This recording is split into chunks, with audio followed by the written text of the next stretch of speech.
Hello, Beez Bladers, and welcome newcomers to the channel. We have a sweet looking knife from Artisan to check out today. This knife is in from the Apex Pass Around group, and I'm excited to check it out. I want to give a special thank you to my supporters on Patreon, and if you guys want to join, the link is in the description of the Patreon, and also there's 10% off discount codes to White Mountain Knives, KPL Knife Pivot Lube, and not all, but most Kizer knives at Mojave Outdoor. So go check out those codes after the video. And don't forget, there's plenty of affiliate links down there to knife sharpening supplies, knives that I recommend, all kinds of good stuff, even the light I'm using to make this video. All right.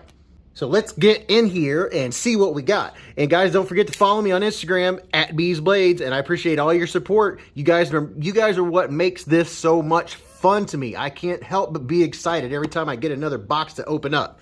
So let's see what we got from the Apex Pass Around group. My opening knife today is the CJRB Feldspar. Love this knife. If you guys watch my videos, you already know how I feel about this one. And this is the closest thing I have artisan-wise. I don't have an actual artisan, per se. Did I cut that all the way? Yes, I did.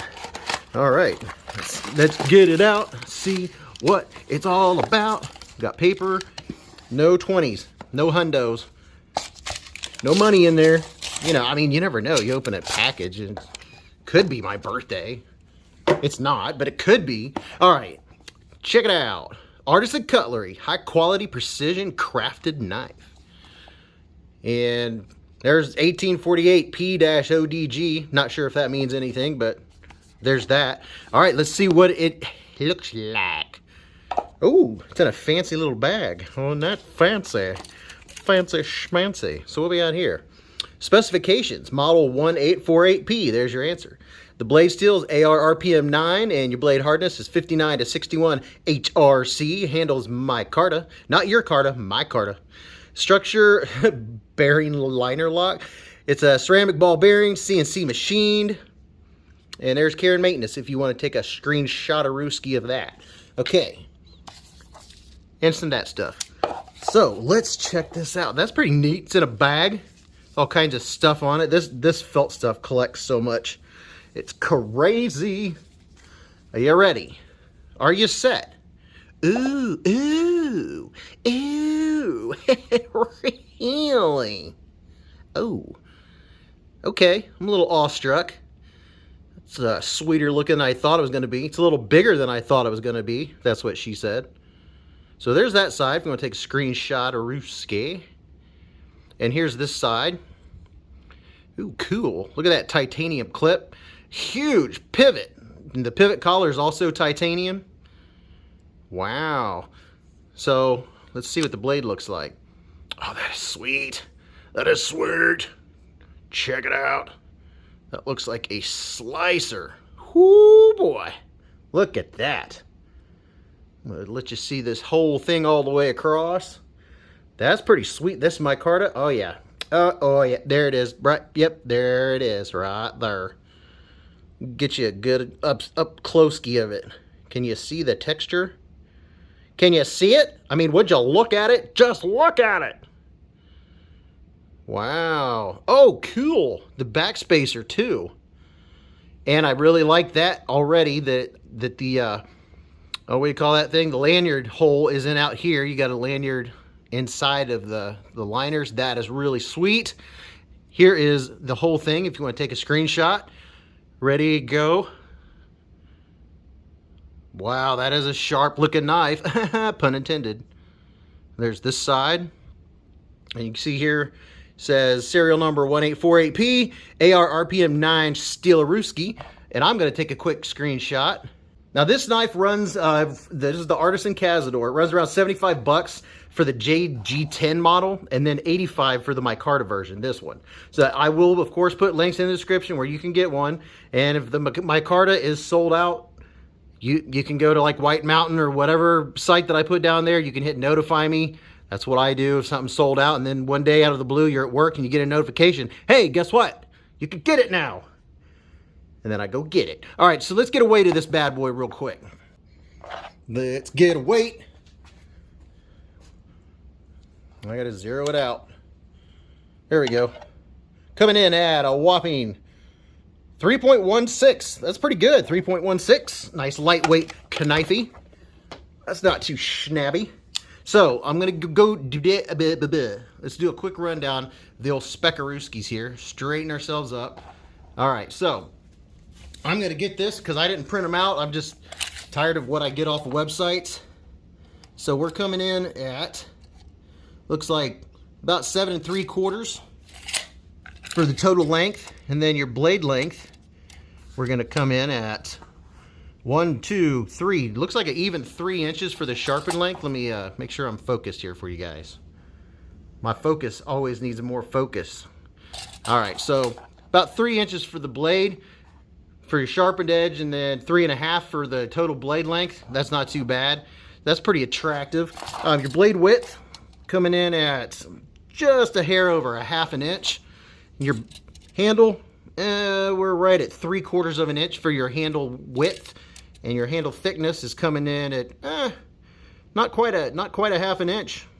So pretty slender, pretty slender. Of course, I will get the behind the edge and give that to you guys, and I'm going to check real quick here and see what our blade stock thickness is.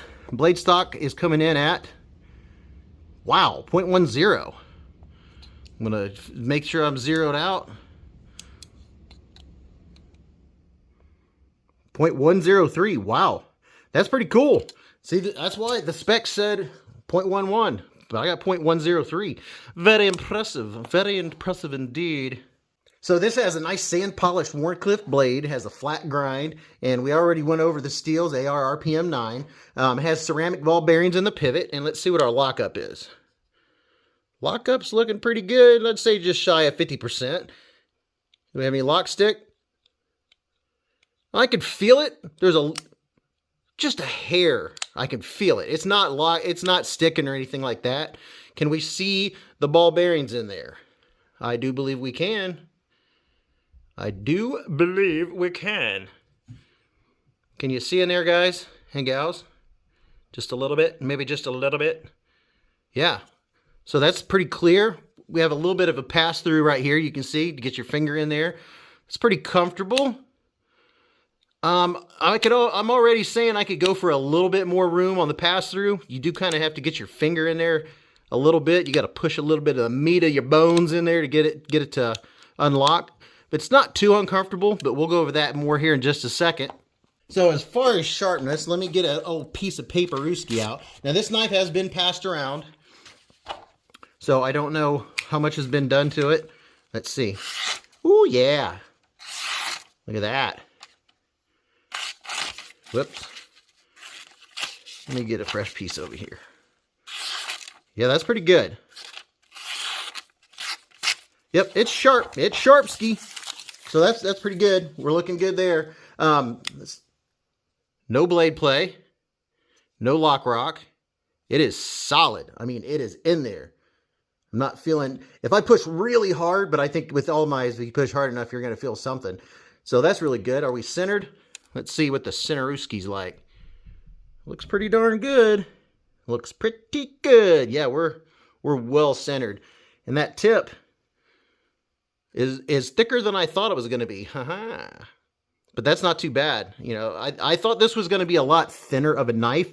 It feels more robust in person. I'm glad I'm getting to see it so I can relay this to you guys.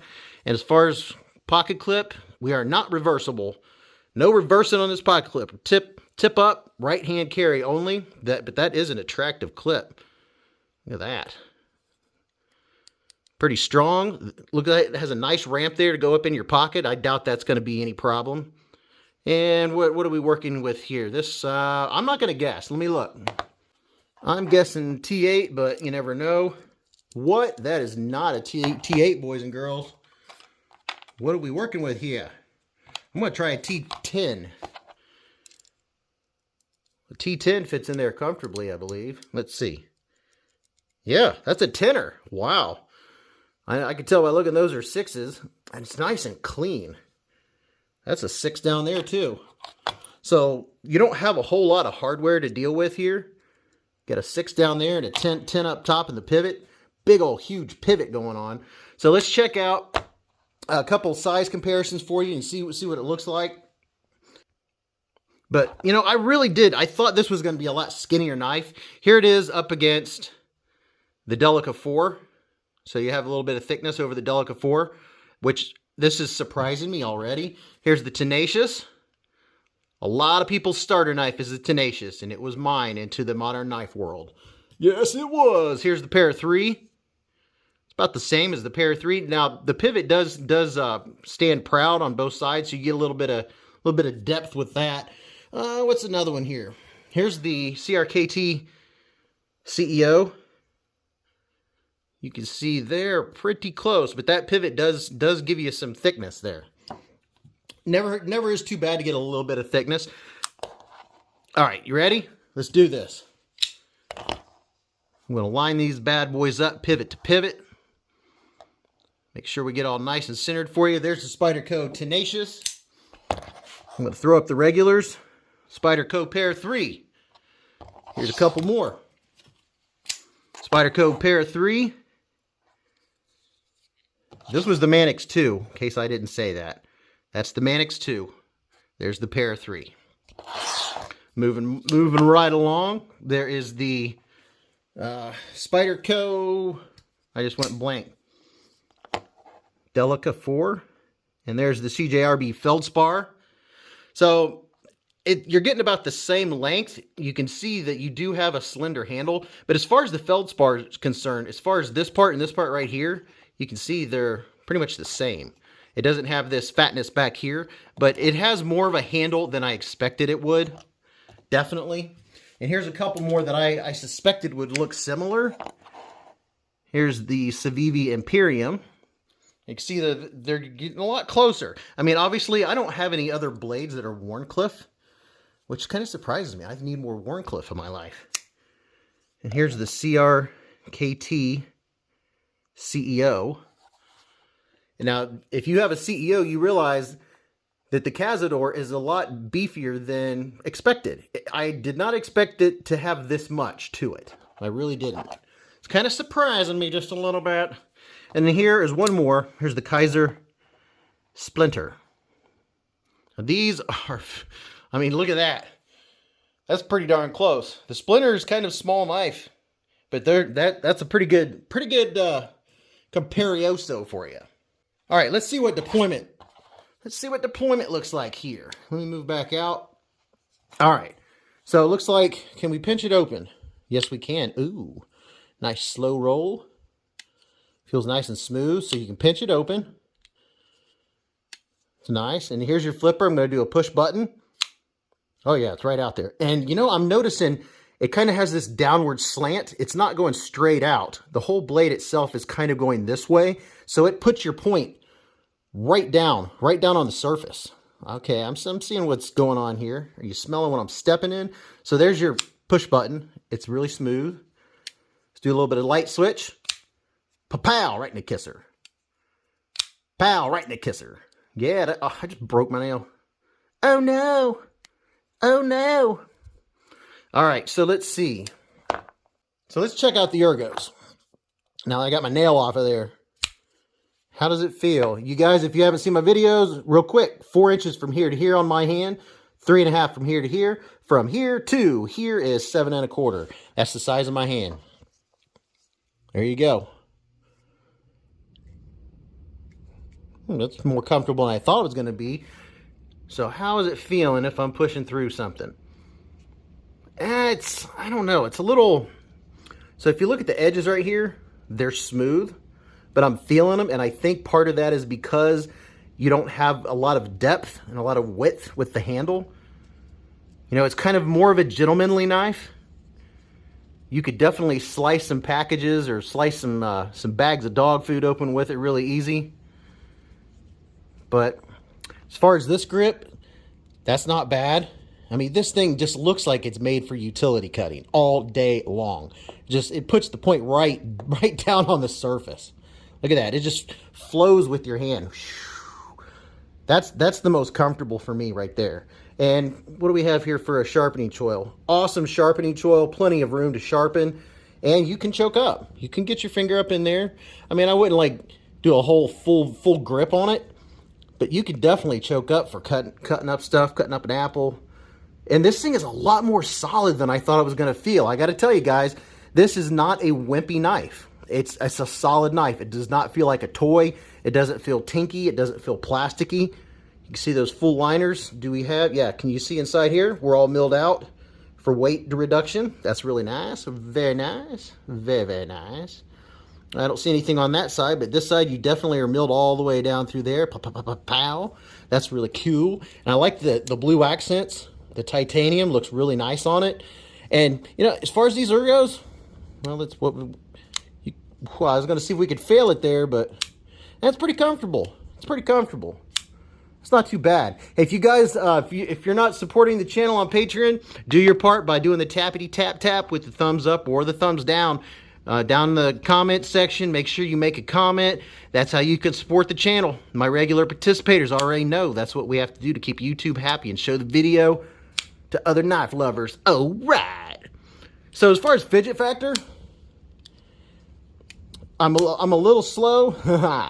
I'm a little slow getting in here, and I kind of saw that right at the beginning. Is there's not a whole lot of room. I need a little more pass through to get my finger in here. You can see there's not a ton of space, and I kind of have to push in to get it. So, I mean, not that fidget factor is why you get a knife, but it's one of the reasons I get a knife. I mean, not only work knives, but I also like to have a knife to fidget with. And this one, I kind of have to, I don't know. We'll see how that works out. With a little bit of time, we'll see how that works out. See how fidgety it is. Can I do that whole... No, I'm not really good at using the meat of my thumb to do a reverse flick. It's definitely easy to deploy. The ergos aren't bad. The pocket clip's not bothering me at all. It's just kind of, I don't know, I'm just kind of feeling the edges here. And even though they're not sharp, I'm just kind of feeling them. I think it's because I have to squish my hand farther down to get a full purchase on it. So that would be the only thing. You know, what do I like about it? I really like this blade shape. I like utility cutting. I do a lot of cutting on surfaces like this, so I can see this being very comfortable for utility cutting. It's a nice small blade. It's, you know, it's kind of gentlemanly, but it's kind of not. It's just a sweet looking knife with the accents, with the titanium, that they really make it look nice. You know, what don't I like about it? I would say the thing I like the least is just the lack of pass-through. Right now, just first impressions. Just, I wish I had a little bit more room in there, and that would make me a little more happy. But that's about all I'm really getting right now. But I really appreciate you guys stopping by. I hope this was a little informative. If you have any questions, throw some comments. I'll answer whatever I can. Like I said before, I am kind of surprised. This is more of a knife than I thought it was going to be. It has a little more handle, a little more sturdiness than I expected. But just remember, live life in the present, keep a Band-Aid handy, and don't cut yourself.